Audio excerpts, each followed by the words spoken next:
Want to have your own business but don't want to start from scratch? Franchising might be the answer you're looking for. Welcome to the Level Up with Nick Lopez show. The show that brings you thought leaders in business, franchising, and high-performance personal development. Whether you're a buyer, seller, franchisee, franchisor, or a consultant, find everything you need to know about franchising right here. Own a business without the pain and financial losses that come with creating it. Find the time, freedom, and financial independence you can have through entrepreneurship. Learn how franchising can help you get there. Listen up and get ready for another episode of the Level Up with Nick Lopez show.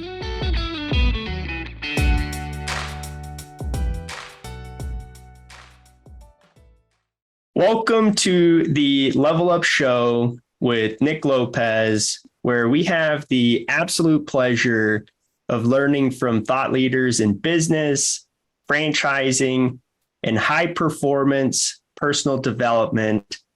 Today is another episode of The People at LIME. Today's guest is a single unit owner in Charleston, South Carolina. He is the owner of LIME Painting of Charleston, Cory Griggs. Welcome to the show. Thanks for having me, Nick. It's a pleasure. I couldn't ask for a better guest to help the audience level up and get a glimpse into the people at LIME. So let's dive in. Cory, how did you come about this opportunity at LIME Painting? It's a great question, and I'm glad that you asked it. And again, thanks for having me. It's a pleasure to be here today and part of the Level Up at LIME Painting. I had a corporate job in outside sales, did a lot of traveling, a lot of time away from home, and I always knew that I wanted to be an entrepreneur and didn't have an opportunity in front of me at the time. So I started looking at franchising models. I had a franchise coach that I hired and looked at multiple different franchise opportunities. And after looking at about 10, I realized that LIME Painting was the franchise for me. It gave me the opportunities and the flexibility that I needed in my lifestyle. So you said that you were working with somebody. Sounds like you were working with a coach, consultant.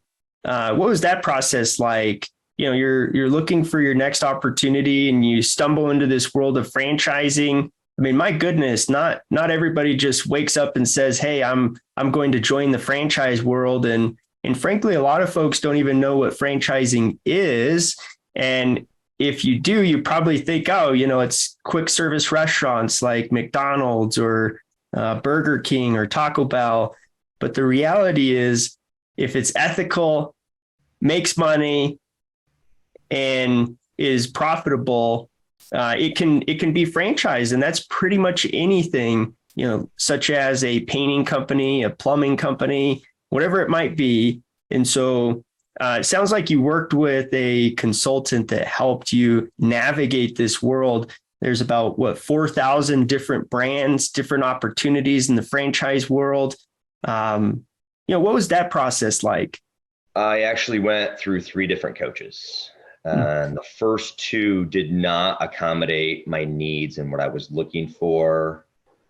Although great guys and they had great questions, the brands and opportunities they presented to me did not align with what I was looking for. I was very specific. So when they were presented to me, I realized this is a not good use of my time. I'm not interested in any of these opportunities. One of the things that I valued the most in looking for a franchise was territory. For me, I looked at a few probably more recognized brands or more, LIME being a younger franchise, obviously there was more territories available. And some of the ones that I looked at probably were, had been around longer, but they were trying to sell me territories that I didn't live in. And I wanted to be involved in my community that I lived in. And that was very important to me. And that that was one of the most important factors, because I knew if I was going to be advertising and marketing my brand, I didn't want to have a territory that was an hour, 2-3 hour drive away.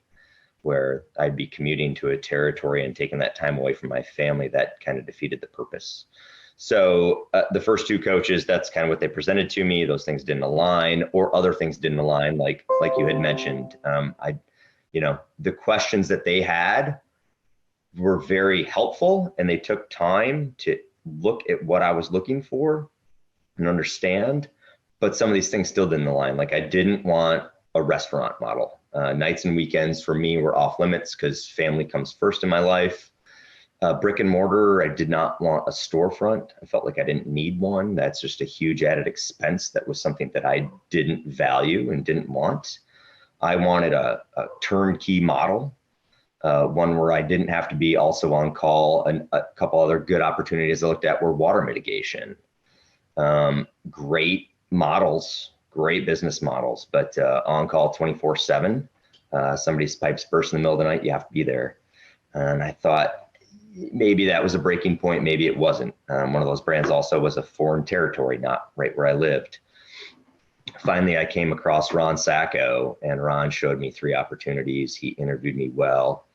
And one of those 3 was LIME Painting. And he asked me to value and not just pick one, but reach out to all 3, he said, and I want you to connect with all 3 of these brands. That way you at least get to hear from their side. Don't just pick one. And, after hearing everything that LIME Painting had to offer, I felt confident in the business that you had built, that this was the one for me. I had a background in residential construction as a kid. My father owned a residential construction company. As a kid, I watched houses being built and being torn down. I grew up painting. I know a decent amount about painting. I didn't know a lot, but I felt like I knew more about business and management and communication, and that I could learn the painting piece. So, and I felt that painting is a business model that never going to go anywhere. And what I liked about LIME was the values of LIME in terms of offering a high quality service at a fair price and making sure that, we're customer satisfaction and everything that we do. And I mean that when I say it, just like you, and the values that you put into your business. Have you noticed that being a competitive advantage, just doing business the right way in the marketplace? Absolutely. And, when people ask what LIME stands for, and you tell them, they're like, oh, they love that LIME stands for love, integrity, mission, and excellence. And we live by it. Yeah, it's pretty incredible that, a space like contracting and specifically painting, you can differentiate yourself just by showing up, doing a good job, doing right by others. And that really differentiates and starts to, create some gaps between you and the competitors. Personally, I never thought I would own a paint company. And, a big reason why I decided to, spend my career launching and building a paint company was the competition. And my goodness, customers, really struggle to find a reliable and consistent resource in painting that takes a quality approach. There's really, 2 accesses when you're positioning yourself in the market. One is price, one is quality, right? If you're low price, low quality, you could think of like McDonald's. It's convenient, it's fast. Great. That's, positioned in the market, and that serves its purpose. And my goodness, it brings a lot of value. But if that's your lane, that's where you stay. And for us, being high price, high quality, it doesn't mean that we're overcharging, right? But we are bringing a lot more value. And as a result, yes, a higher price, but a heck of a lot more quality. And that's our position. That's where we're at in the market. And, I never thought I would own a paint company or be in the space, and really coming to the industry and bringing an experience beyond just expertise, it really starts to create something special. And to your point, the values and, when I had, built the values into LIME, it was a customer that said, "Hey, Nick, I know that you do business this way, but I wouldn't know it just from seeing your brand." And he said, "Hey, I built this $40 million moving business, and we put our values on our t-shirts so that the movers and clients knew what we stood for. There was no question." And so, I took that to heart, and that's where love, integrity, mission, excellence came from. And, I never thought that by doing that, it would become so infectious. And so hearing you say that, hey, up front, that was something that, I really resonated with. It really has become this magnet for attracting like-minded folks and doing the opposite for people that don't resonate. I'm sure there's, many conversations that we don't have with people that, just because they don't align with the values. And that's pretty powerful when you're building a brand. Culture and people are, number one. So that's most certainly one of our superpowers at LIME. But Cory, you went through this process of doing due diligence, investigating your next opportunity, working with some coaches, and ultimately finding LIME. How long have you been at LIME, and how long has it been, and how has it been as an owner getting on the other side? Yeah, another great question. I bought in June of 2022, so just over a year ago, and I had quit my corporate job and went all in. So I hit the ground running and was able to ramp up from the time I bought in June to start production in late August of last year. So I'm just about to lap a full year in production. And from the time production hit, I was able to hit the ground running, connect with multiple different people. I've always valued networking and understood and talking to people and communication. And I've had consistent production. I mean, there's been a few weeks that I haven't been in production, but it's been pretty minimal. And at the peak times, I've had 3 or 4 jobs going a week, which that's a lot on my own plate, which I've been able to balance out managing. I have 3 crews that I subcontract right now, and they all kind of bring different value. And, they're all good painters and good people. They show up on time. They do the work. They want to work late hours. They want to work Saturdays. So, one of the most important things that LIME had said was find good painters. And, it's also something that I shared last night with the other potential owners. Like, how do you find good painters? Well, there's resources within the company, and there's resources at our partnerships that we have with both Sherwin-Williams and Benjamin Moore. And if you utilize those resources, you will be able to connect and be put in the right position to succeed. Yeah, I can see how, up front, you're doing your due diligence, kind of going back to your point of looking into different options. In that phase, it's a very reasonable concern and question of due diligence. Hey, what is the process for building out subcontractors, and does it work? And it seems so foreign, right? But how has that experience been? Have you had a lot of turnover? Have you had folks stick around? Have they been able to fulfill the quality standards? What has it been like working with subcontractors? It's been great. They're good at communication. They're responsive, and they show up on time. I have a couple main crews that I work with really closely now, and they're looking for work, and that's the value that we bring them, is that they don't have enough work themselves. And by having LIME manage the project, paying for the supplies and materials, they can just show up and paint, and we can kind of guide them and tell them what they need to do. I've let 1 crew go, but I think that's probably pretty standard within the industry. And I've had 3 that I've really enjoyed working with. And now it's to the point where I can bid out a job and ask my crews what they want or what they need. And if I send that one job out to all 3 of them, and I feel confident that they can all do it well and will do it well, it's in my best interest to pick the one that will do it the cheapest at that point and help out with my margin. Yeah, well said. So, when you think about the next year, right, we've reflected on the past 12 months, thinking about the next 12 months, what are some goals, some objectives? What are some key milestones look like?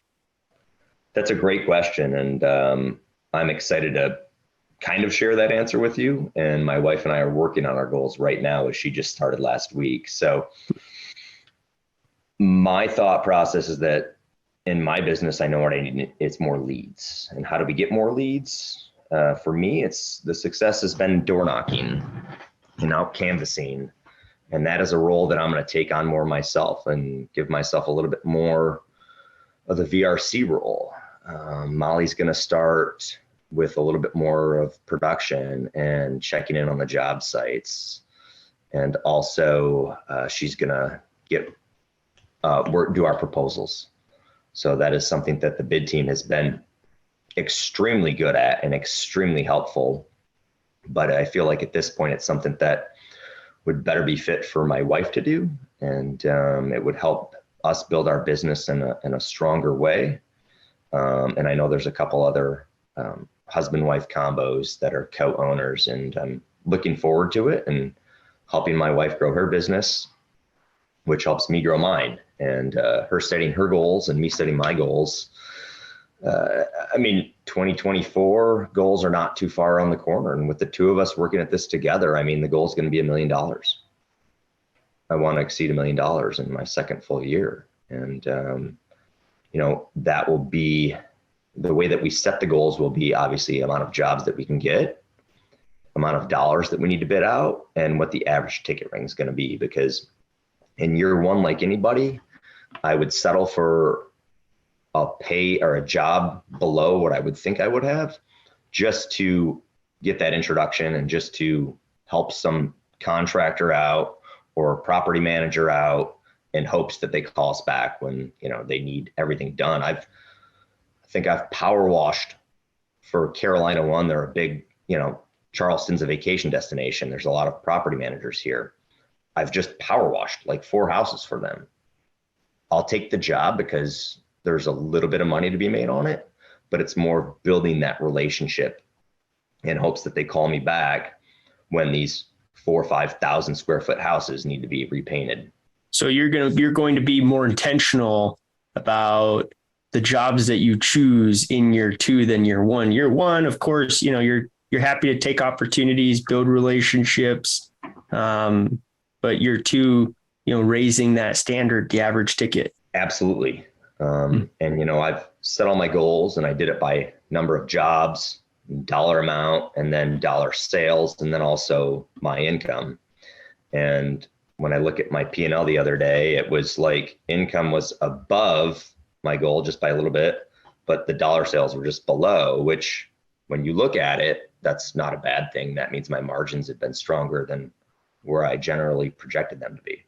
Yeah, you can take those learnings on the margin side and apply them to higher tickets and have higher rev and strong margins. And, that's awesome because, in year 1, you're taking opportunities that, you're not being as selective with. And if you're able to be diligent about margins in opportunities like that, you start getting selective about the types of accounts and average tickets and, the same discipline around margins. And yeah, it's a great step into another year of business ownership.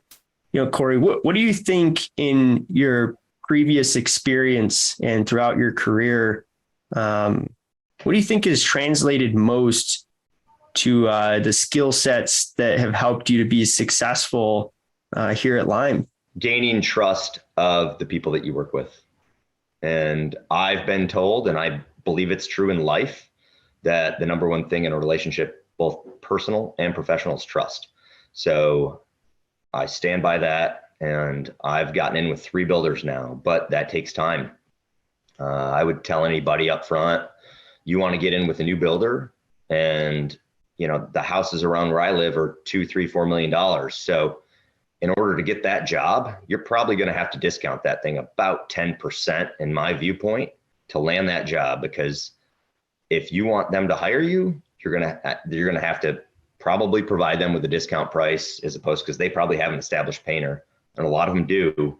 And for them to take a chance on you, you give them a little bit of an incentive by discounting that. You'll land it and you'll win it, and then prove yourself and gain their trust, and then build the momentum off of that.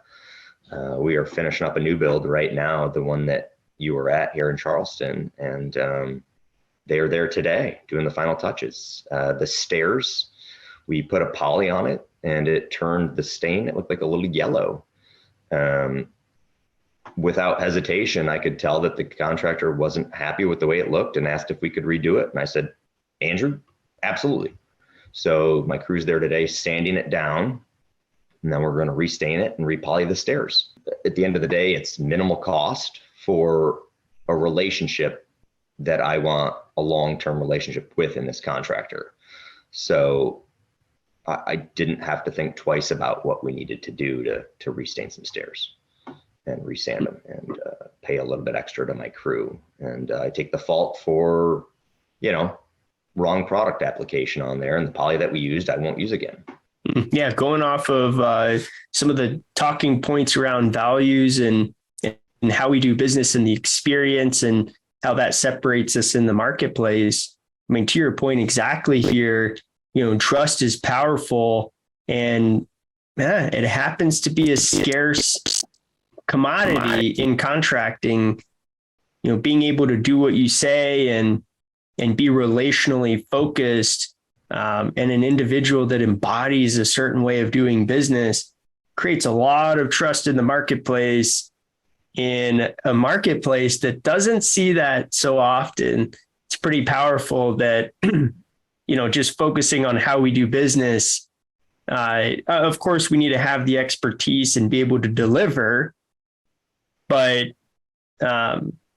the way in which we go about doing business is a competitive advantage. And that's really neat to be, in that mission with you of defining what it is to experience a luxury home service experience. And that is exactly what we are doing at LIME, being that we're the first and only and largest luxury paint company.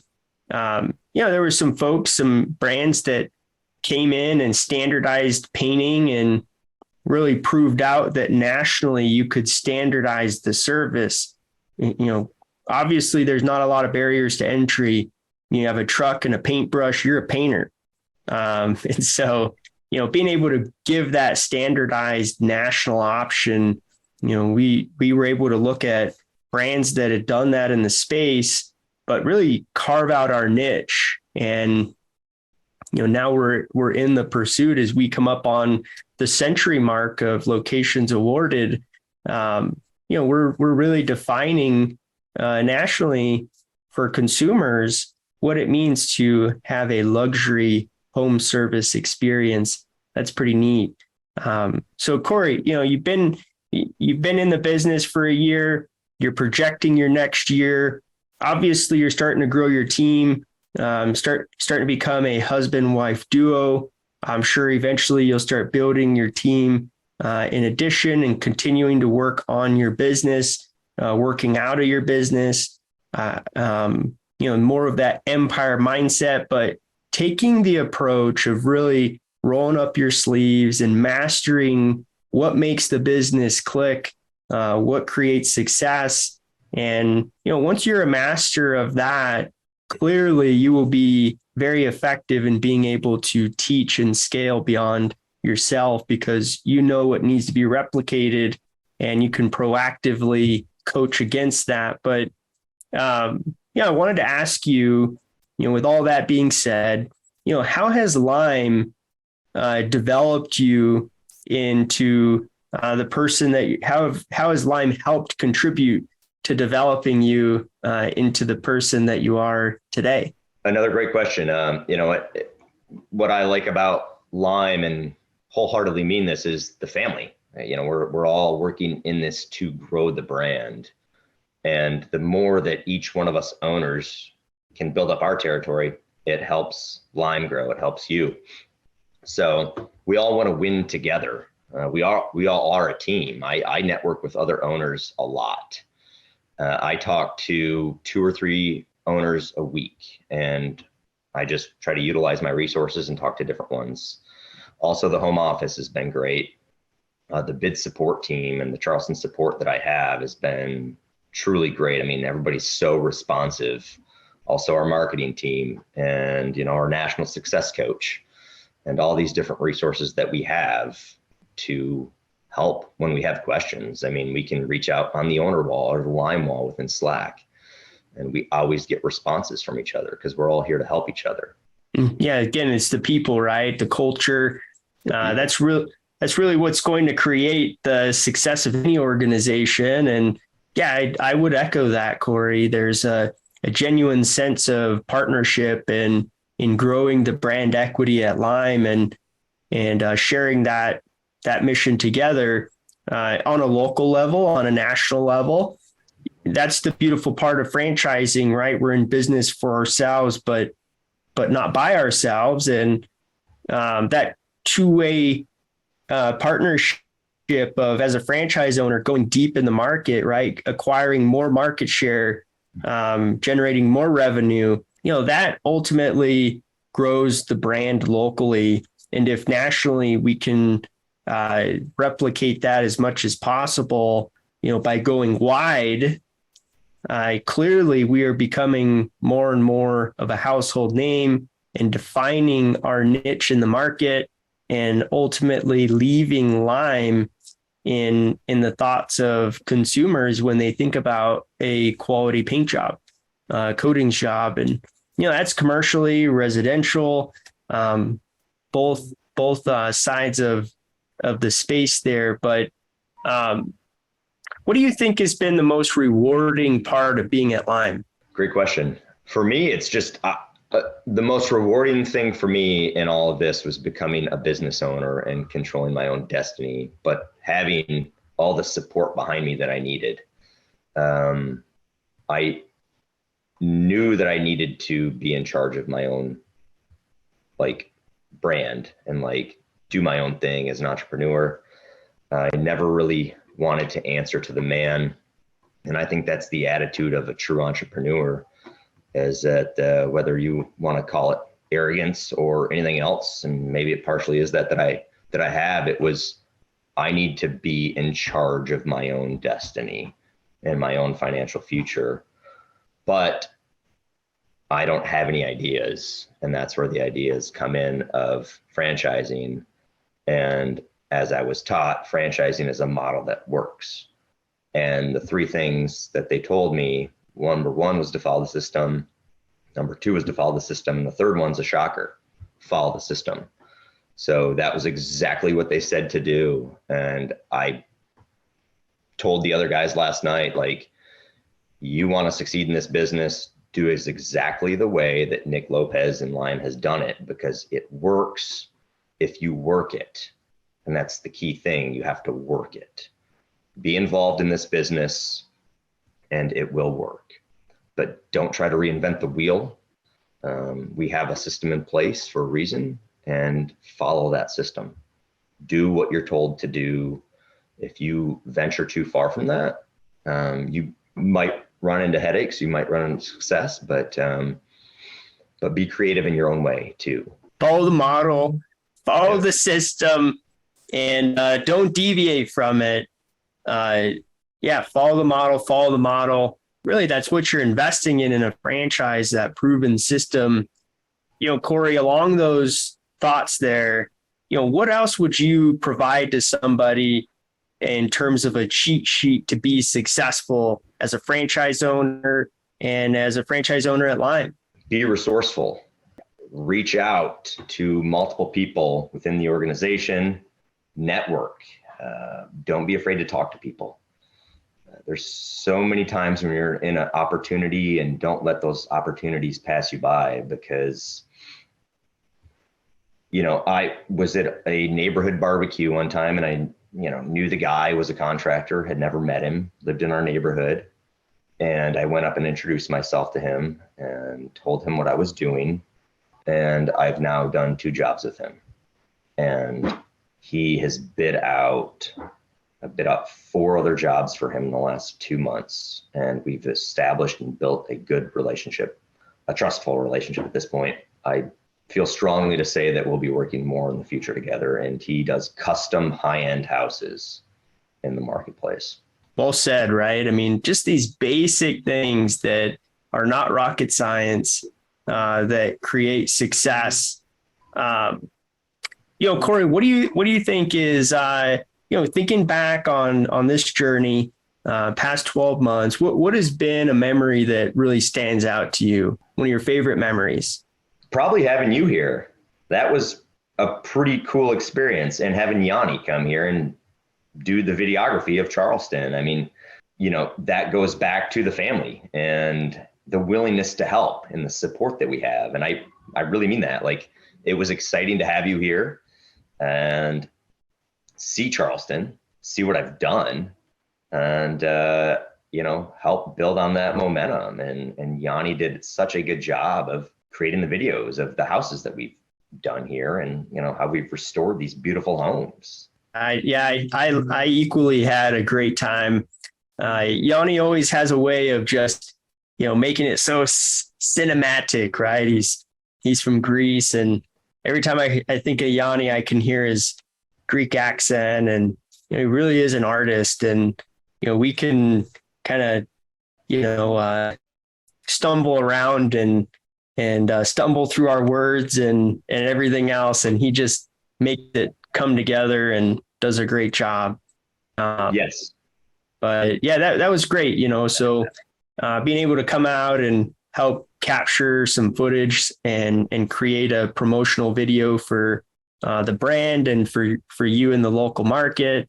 That's awesome. So, we've talked quite a bit about many different things and have given a glimmer into what it means to be a franchise owner at LIME, and specifically for you, Cory, there in Charleston. We've talked about our values, but I'm going to ask you to list our core values and to state which one is your favorite and why. Our core values are love, integrity, mission, and excellence. And although they all have great, reasons to pick any of them, I would go for excellence because that's what I strive for in my job. And as I'll tell my customers, a contractor that I'm dealing with, we're not leaving the job until you're happy. So excellence. Let's be as close to perfect as we can on our jobs. That perfection doesn't exist, right? But we can come as close to that with excellence and making sure that we have another satisfied customer at the end of each job. Love it. I love that, right? It's all about the standard that we create for ourselves, for our business, for our world. Our standard becomes our reality. What we accept is what we will get. And if our thermostat is at 80 degrees and we heat up to 90, meaning that momentum's growing around us, we might want to cool back down to 80. And if it's cooling down to 60, we're going to say, wait, hold on. I'm not going to take steps back. I'm going to heat up here and get back to 80. But the key is, recognizing that we have a baseline and raising that baseline, raising our thermostat. If it's 80 and we start to heat up, recognizing that, okay, I'm creating a new standard, a new paradigm. I'm breaking a new ceiling. And there are standards and ways that we do everything. And so I'm definitely a big believer that how you do one thing is how you do everything. And that's an obsessed mentality around high performance. And Cory, the fact that you mentioned excellence does not surprise me. Just the results in the business that you're building and have built in Charleston most certainly reflects excellence. And, there's something we talked about at LIME, right? You can have a standard of poor, you can have a standard of average, good, great, excellent. And we've even raised it to world-class and elite. So excellence in our book, we've had to break that ceiling, that standard, just to continue to raise the bar. But that's the mentality at LIME. It's not just about love and those sort of emotions and values. It's also about a standard. It's a high performance organization, and that creates a very competitive and fun atmosphere at Lime. So, Cory, thanks for just sharing a little bit about your world in Charleston as an owner. It's most certainly been a pleasure having you on the show today. I have leveled up, and I know our audience has as well. Please subscribe to the channel, comment, and contribute to our conversation. Give us some thoughts. Let us know what your perspective is on our conversation today. Like the show. And Cory, really appreciate it. Thank you for being on the show. Yeah, thanks for having me, Nick. It's always a pleasure to talk to you. And thank you for your time, and get limed. Absolutely. That's right. Get limed. Thanks for listening to another episode of the Level Up with Nick Lopez show. Remember, it's never too late to get started on your entrepreneurial journey. Don't forget to subscribe, like, and share if you enjoyed today's segment. Catch us again next week and visit limepainting.com for more of the Level Up with Nick Lopez show.